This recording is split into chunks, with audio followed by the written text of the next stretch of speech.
हजूर आला आज तक खामोश बैठे हैं इसी गम में, महफिल लूट ले गया कोई जबकि सजाई हमने। 15 अगस्त 1947 अगर उपनिवेशिक राजनीति से आज़ादी का दिन था तो 4 जून 2024 देश के लिए सांप्रदायिक राजनीति से आज़ादी का दिन रहा। ये सांप्रदायिक राजनीति के अंत और सामुदायिक राजनीति की शुरुआत है। जहां सांप्रदायिक राजनीति का अंत हुआ है, वहीं सामुदायिक राजनीति की शुरुआत हुई है। सबसे अच्छी बात हुई ये है कि इस चुनाव में सांप्रदायिक राजनीति हमेशा के लिए हार हो गई। अगले 1000 साल के झूठे सपने दिखाने वाले अगले महीने होने वाली परीक्षाओं के लीक न होने की गारंटी कब लेंगे? जनता अब न तो किसी बहकावे में आएगी। जो लोग कहते हैं कि अमृत काल की बात करने वाले, जनता का जागरण काल आ गया है। आज इस सदन में नए राजनीतिक जागरण के अनेक प्रतिनिधि बैठे हैं। अब जब बात होगी तो सच्ची बात होगी। नमस्कार, मैं रवीश कुमार। लोकसभा में जब तक अखिलेश यादव बोलते रहे, सत्ता पक्ष से नियमों की किताब लेकर सत्यापित करने की आवाज सुनाई नहीं दी। जिस अंदाज में अखिलेश यादव ने सुनाया और सत्ता पक्ष की तरफ से चुपचाप सुना गया, उससे लगता है कि आज सत्ता पक्ष के पास अखिलेश की बातों का जवाब नहीं था। वह अपनी आक्रामकता से अखिलेश यादव को उस तरह से नहीं घेर पा रहा था जिस तरह से राहुल गांधी को घेर रहा था, क्योंकि अखिलेश यादव धर्म के टर्फ से अलग होकर उन मुद्दों पर बोल रहे थे जिसे नकारना बीजेपी के लिए आसान नहीं होता। राहुल गांधी के भाषण की एक एक पंक्ति में तथ्य खोजा जा रहा था और सत्यापित कराने की जिद पर बीजेपी अड़ी हुई थी। लेकिन अखिलेश यादव के समय क्यों चुप नजर आई? उसी सदन में अखिलेश यादव सरकार की तमाम योजनाओं की पोल खोलते रहे, मगर सत्ता पक्ष ने तथ्यों को चुनौती नहीं दी। कम से कम कोई इतना तो कह देता कि अखिलेश यादव सदन को गुमराह ना करें। यूपी में जो एक्सप्रेसवे बन रहा है उसमें केंद्र का भी पैसा है। मोदी जी केवल उद्घाटन करने नहीं जाते हैं बल्कि यूपी के लिए पैसा भी भिजवाते हैं। और उसी उत्तर प्रदेश के साथ कितना बड़ा भेदभाव, उत्तर प्रदेश के साथ बड़ा भेदभाव। मुझे याद है वो दिन जब प्रधानमंत्री जी एयरफोर्स के सबसे भारी वाहन हवाई जहाज से उतरे थे सड़क पर। वो अलग बात है कि उस प्रदेश के मुख्यमंत्री उनके साथ नहीं बैठ पाए थे, लेकिन वो एक्सप्रेसवे जो बना था और आज भी जो उत्तर प्रदेश में बन रहे हैं, वो उत्तर प्रदेश के बजट से बन रहे हैं। लेकिन दिल्ली की तरफ से कोई एक्सप्रेसवे अभी नहीं दिया गया है। न केवल इंफ्रास्ट्रक्चर में भेदभाव हुआ है, बल्कि हमें याद है कि प्रधानमंत्री जी ने बड़े पैमाने पे गांव गोद लिए थे। और सोचिए, अगर देश के प्रधान सांसद अगर किसी गांव को गोद ले लें और उस गांव की तस्वीर न बदले, तो शायद मैं नहीं समझता हूं कि किसी गांव की तस्वीर 10 साल में बदली होगी। प्रधानमंत्री मोदी ने बनारस में जयापुर, कुरुहुआ और सेवापुरी ब्लॉक को गोद लिया है। मीडिया रिपोर्ट के अनुसार जिले में सांसद आदर्श ग्राम की संख्या 8 बताई गई है। कम से कम बीजेपी के सदस्यों को सदन में उठकर अखिलेश यादव की इस बात को चुनौती देनी चाहिए थी और अपना रिकॉर्ड सामने रख देना चाहिए था कि इन गांवों का बहुत ही कायाकल्प हुआ है। लेकिन राहुल गांधी की हर दूसरी तीसरी बात पर नियम लेकर उठने वाले सांसद अखिलेश यादव की इन बातों पर नहीं उठ पाए, न सत्यापित करने की मांग कर सके। अखिलेश यादव ने गंगा की सफाई को भी जुमला बताया और सत्ता पक्ष से किसी को गुस्सा नहीं आया।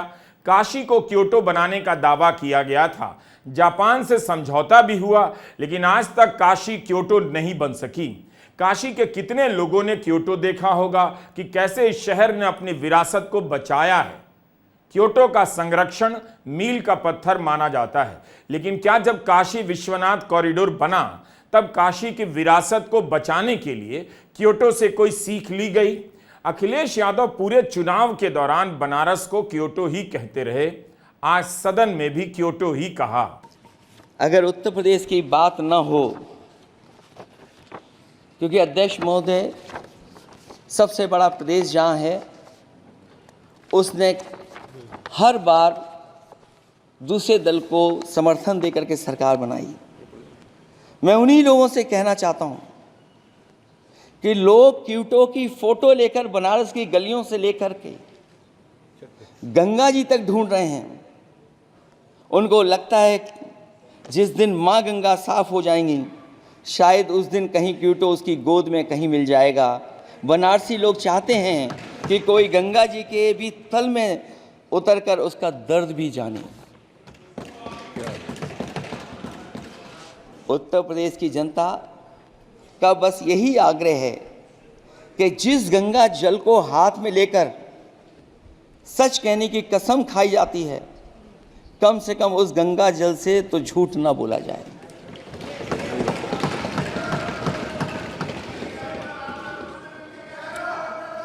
जहां विकास के नाम पर खरबों रुपए की लूट का राज खोलते भ्रष्टाचार के गड्ढे प्रदेश का नाम खराब कर रहे हैं, वहीं पहली बारिश में ही टपकती हुई छत और गिर चुकी स्टेशन की दीवार बेईमानी की निशानी बन गई है। अध्यक्ष महोदय, विकास का ढिढोरा पीटने वाले इस विनाश की जिम्मेदारी कब लेंगे? और रही सच्चे विकास की बात, तो हमने जो सड़क बनाई उस पर हवाई जहाज उतरे थे और उत्तर प्रदेश की मुख्य नगरी में सड़कों पर नाव उतरी हैं, और अभी बारिश और हो जाएगी तो नाव से भी चलना पड़ेगा। यही स्मार्ट सिटी के जुमले का भी हाल है। न तो जाम से छुटकारा मिला, न बुनियादी सुविधाओं से कोई निजात मिली। स्मार्ट सिटी तो 10 साल पुरानी योजना है। इस पर तो सत्ता पक्ष की तैयारी होनी चाहिए थी, या सत्ता पक्ष अखिलेश की बात को स्वीकार कर रहा था। अखिलेश यादव और राहुल गांधी के भाषण के समय सत्ता पक्ष का रवैया काफी अलग अलग रहा। अखिलेश यादव ने गंगा सफाई अभियान की पोल खोली, लेकिन किसी ने उठकर नहीं कहा कि गंगा साफ हो गई, आप गंगा का अपमान नहीं कर सकते, आप हमारी आस्था को ठेस पहुंचा रहे हैं। अखिलेश यादव ने कहा कि 5वीं बड़ी अर्थव्यवस्था का दावा कर रहे हैं, लेकिन लोगों की आय कितनी कम है, इस पर भी तो बात कीजिए।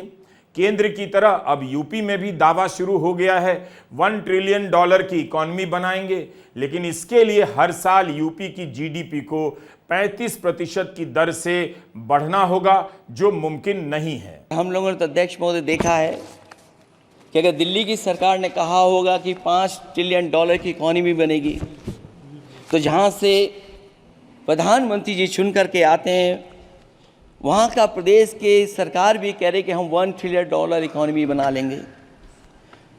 देश की इकॉनमी कहाँ पहुँच गई, पर कैपिटा इनकम क्या है, लेकिन अगर उत्तर प्रदेश की इकॉनमी को अगर $1 ट्रिलियन की इकॉनमी बनना है तो कम से कम 35% की ग्रोथ चाहिए। मुझे नहीं लगता है कि 35% की ग्रोथ उत्तर प्रदेश पा पाएगा। हम हंगर इंडेक्स में कहाँ खड़े हैं, नीचे से कहाँ हैं। जो 5th लार्जेस्ट इकॉनमी की बात कर रहे हैं, वो इनइक्वालिटी के पैरामीटर पे कहाँ खड़े हैं, वो हैप्पीनेस इंडेक्स में कहाँ खड़े हैं। और जो लोग चुनाव को अपने तरीके से मोड़ते हैं, मैं उन्हें कहना चाहता हूं कि अध्यक्ष महोदय, इस चुनाव के परिणाम ने तोड़ने वाली राजनीति को तोड़ दिया है और जोड़ने वाली राजनीति की जीत हुई है। इस चुनाव में धन छल बल की नकारात्मक राजनीति की शिकस्त हुई है। ये चुनाव जो देश का हुआ, ये सकारात्मक राजनीति का नया दौर शुरू हुआ है। इस बार प्रो कॉन्स्टिट्यूशन वालों की जीत हुई है। हम मानते हैं संविधान ही संजीवनी है, उसी की जीत हुई है। ये संविधान मंथन में संविधान रक्षकों की जीत हुई है। अब ऊपर से नीचे की राजनीति का अंत हो गया है। अब नीचे से जो समाज की जो आवाज़ उठेगी, वही राजनीति का आधार बनेगी। मैं कहना चाहता हूं कि देश किसी की व्यक्तिगत महत्वाकांक्षा से नहीं, जन आकांक्षा से चलेगा। मतलब अब मनमर्जी नहीं, जनमर्जी चलेगी। इस चुनाव का बड़ा पैगाम यही है। समाजवादी पार्टी के राष्ट्रीय अध्यक्ष ने यूपी से लेकर दिल्ली तक में हो रहे पेपर लीक पर भी सरकार को खूब घेरा, लेकिन तब भी सत्ता पक्ष से किसी ने उनसे नहीं कहा आप सत्यापित करें, आप सदन को गुमराह कर रहे हैं, ऐसा ना करें। जब तक अखिलेश यादव बोलते रहे, सत्ता पक्ष उन्हें सुनता रहा। अखिलेश यादव ने कहा कि 10 साल में शिक्षा परीक्षा माफिया पैदा हो गए हैं, तब भी सत्ता पक्ष से किसी ने नहीं कहा कि यह गलत है, योगी जी ने माफिया राज समाप्त कर दिया है, इसे सदन की कार्यवाही से हटा दीजिए। देश के प्रधान सांसद जी ने अनाथ पशुओं के बारे में बहुत कुछ कहा था। अनाथ पशुओं की समस्या से छुटकारा दिलवाने के लिए कब वादा किया हुआ, लेकिन कई चुनाव बीत गए हैं, अभी तक गन्ने का भुगतान 2 हफ्ते का वचन जो दिया था, कहां दिया था? अब तो वचन देने वाले को भी याद नहीं है। हर बात को जुमला बना देने वाले लोगों के ऊपर से जनता का भरोसा उठ गया है। इसीलिए बहुमत की सरकार नहीं है, ये सहयोग से चलने वाली सरकार है। डबल इंजन के नाम पर उत्तर प्रदेश को टकराहट के सिवा कुछ हासिल नहीं हुआ है। उत्तर प्रदेश में प्रभुत्व की लड़ाई 2 लोगों को आपस में लड़ा रही है, लेकिन उसकी मार जनता को सता रही है। पिछले 10 सालों की उपलब्धि बस इतनी रही कि एक शिक्षा परीक्षा माफिया का जन्म हुआ। अध्यक्ष महोदय, जिस समय चुनाव में थे और उत्तर प्रदेश में वो हालात देखे हैं कि नौजवान जब भी तैयारी कर के जाता था और परीक्षा दे करके लौटता था तो उसको पता लगता था कि पेपर लीक हो गया। और उत्तर प्रदेश में केवल एक पेपर लीक नहीं हुआ है, जितनी भी परीक्षाएं हुई हैं सब पेपर लीक हुए हैं। केवल उत्तर प्रदेश ही नहीं, मैं माननीय सांसद की तरफ से सुन रहा था, कई ऐसे प्रदेश हैं जहां पर परीक्षाएं देने तो बच्चे गए, लेकिन वहां भी पेपर लीक हो गया। और अभी जब 4 जून को रिजल्ट आया, उसके बाद जो बात उठी है, देश की सबसे प्रेस्टिजियस परीक्षा, उसका भी पेपर लीक हो गया। और आखिरकार ये पेपर लीक हो क्यों रहा है? सच्चाई तो ये है कि ये सरकार पेपर लीक इसलिए करा रही है कि सरकार नौकरी नहीं देना चाहती, रोजगार नहीं देना चाहती, उन नौजवानों का भविष्य नहीं बनने देना चाहती। पिछले 10 सालों की उपलब्धि बस इतनी रही है कि एक शिक्षा परीक्षा माफिया का जन्म हुआ है, जिसने तथाकथित अमृत काल में युवाओं के भविष्य की आशाओं को ही जहर दे दिया है। जो सरकार उम्मीद को मार दे, वह न तो वर्तमान को सुधार सकती है, न भविष्य को संवार सकती है। 2024 में 543 सीटों के लिए चुनाव हुए। सभी सीटों पर किसी न किसी की जीत हुई, लेकिन जैसी जीत अवधेश प्रसाद की फैजाबाद अयोध्या की सीट से हुई है, वैसी किसी की नहीं हुई। 2 बार के सांसद लल्लू सिंह को समाजवादी पार्टी के उम्मीदवार अवधेश प्रसाद ने हरा दिया। विपक्ष इस जीत का मतलब खूब समझ गया। इंडिया गठबंधन के नेताओं के लिए अवधेश प्रसाद T20 विश्व कप की ट्रॉफी की तरफ बन गए हैं। जब राहुल गांधी को बोलना था तो अवधेश प्रसाद उनके बगल में बिठाए गए, और जब अखिलेश बोलने आए तो अवधेश प्रसाद उनके बगल में बैठे नजर आए।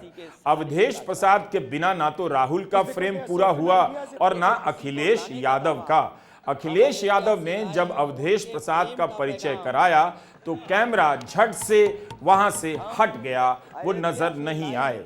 यूपी विधानसभा के दिग्गज नेता की एक जीत इस लोकसभा की 543 सीटों की जीत पर भारी पड़ गई है। बीजेपी के पास अयोध्या की हार का जवाब देने के लिए एक भी ऐसी सीट नहीं है। अवधेश प्रसाद 50,000 मतों से ही तो जीते हैं, मार्जिन बहुत ज्यादा नहीं है। केवल अयोध्या ही नहीं, इस क्षेत्र की 9 में से 5 सीटें बीजेपी हार गई।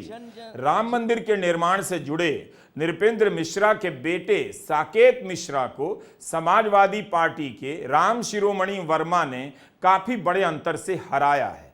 नाम भी दोनों के कमाल हैं। एक में अवधेश हैं, अवध के राजा अवधेश, और दूसरे उम्मीदवार के नाम में राम विराजते हैं। एक जीत और अध्यक्ष महोदय हुई है। मैं जानता हूं सत्ता पक्ष बैठे वाले लोग समझ गए होंगे। अयोध्या की जीत भारत के परिपक्व मतदाता की लोकतांत्रिक समझ की जीत है। और हम तो अध्यक्ष महोदय यही सुनते आए हैं, होए वही जो राम रची राखा,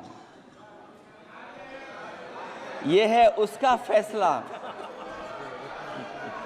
अध्यक्ष महोदय, होई वही जो राम रची राखा, यह है उसका फैसला, जिसकी लाठी में नहीं होती आवाज, जो करते थे किसी को लाने का दावा, वो हैं खुद किसी के सहारे के लाचार।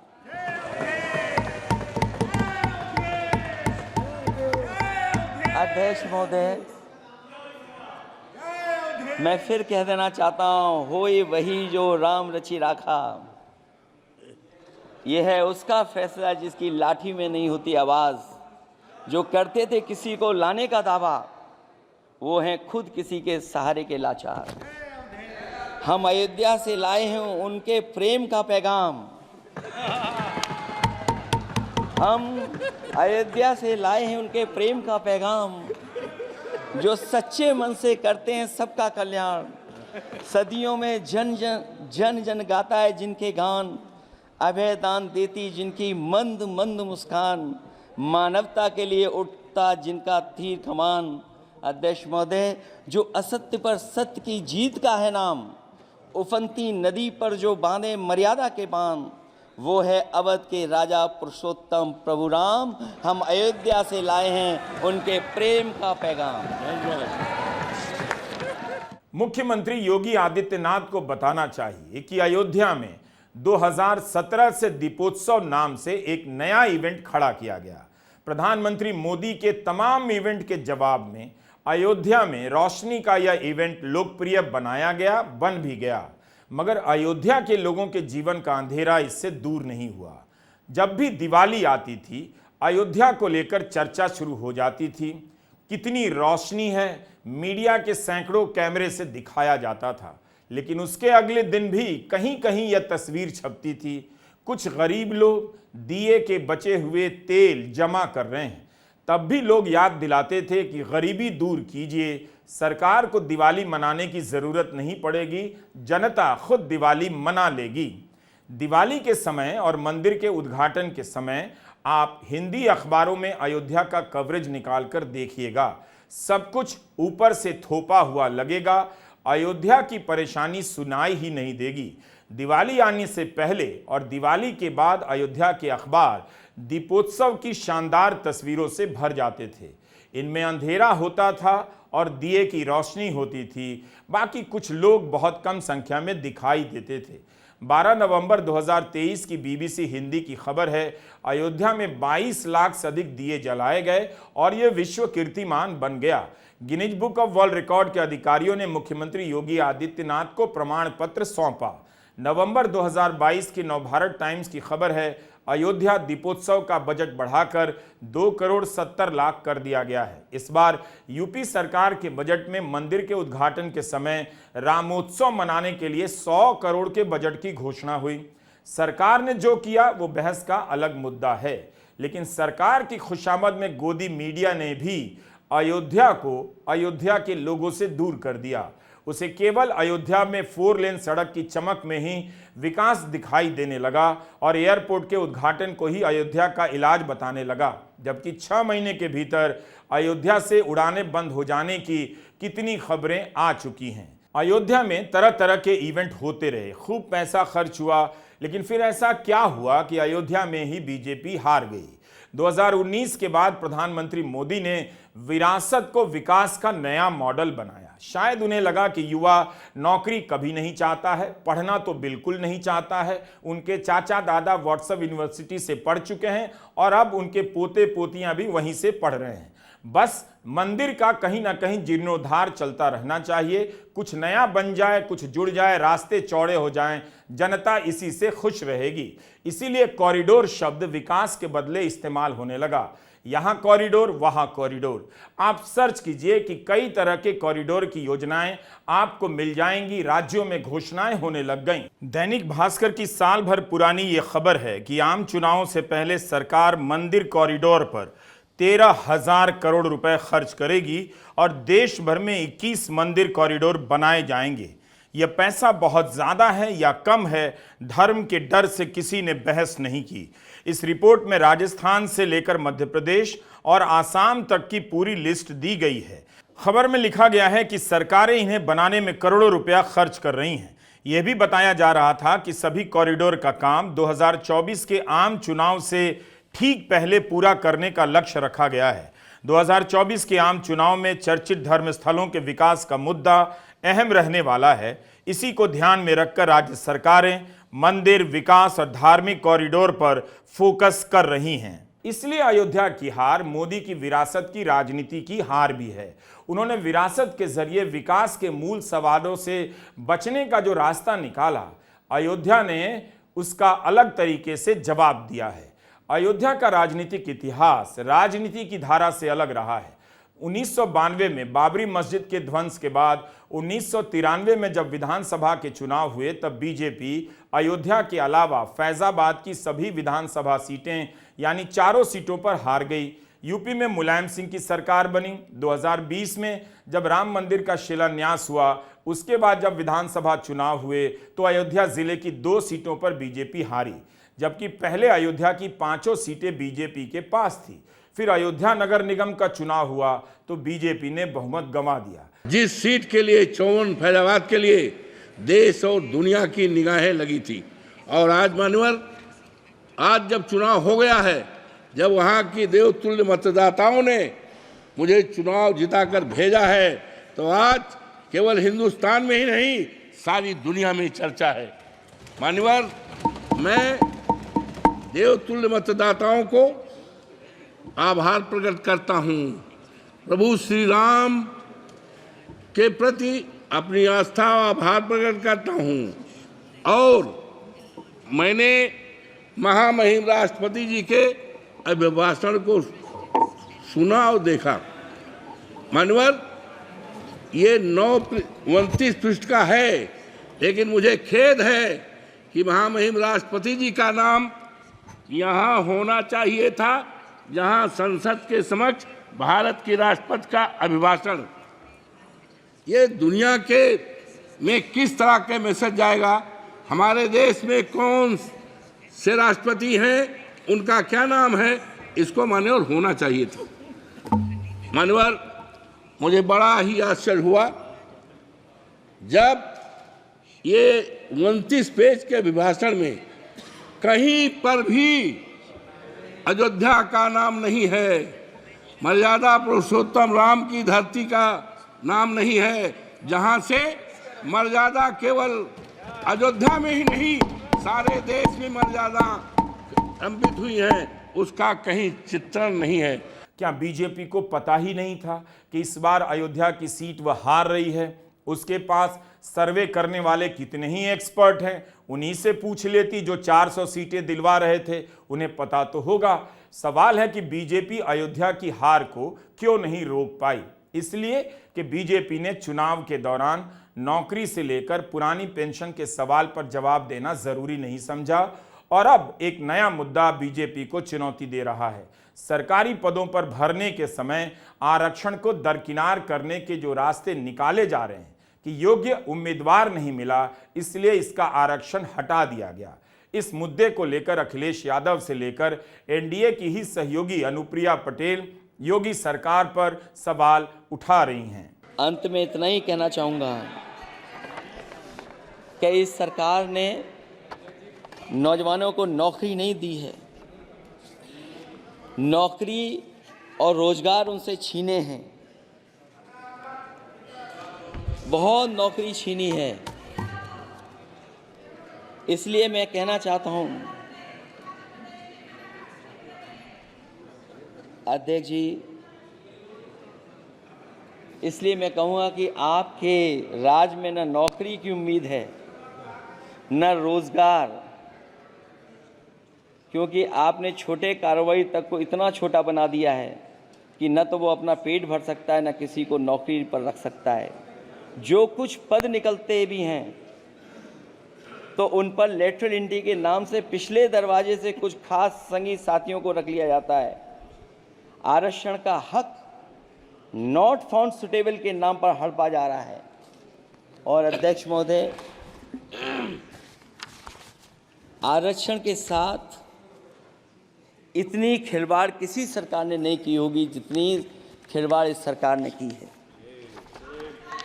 जहां सरकारी नौकरियां नहीं दी जा रही हैं, और सरकारी नौकरियां इसलिए नहीं दी जा रही हैं क्योंकि उन्हें आरक्षण देना पड़ेगा। जिस प्रदेश से मैं आता हूं वहाँ सबसे बड़े पैमाने पे नौजवान बेरोजगार है। अखिलेश यादव काफी धीरे धीरे बोलते रहे। बीजेपी के सदस्य चाहते तो उनकी बातों को पकड़ सकते थे, लेकिन अखिलेश ने लिखा हुआ भाषण ऐसे पढ़ा कि बीजेपी को मौका नहीं मिला।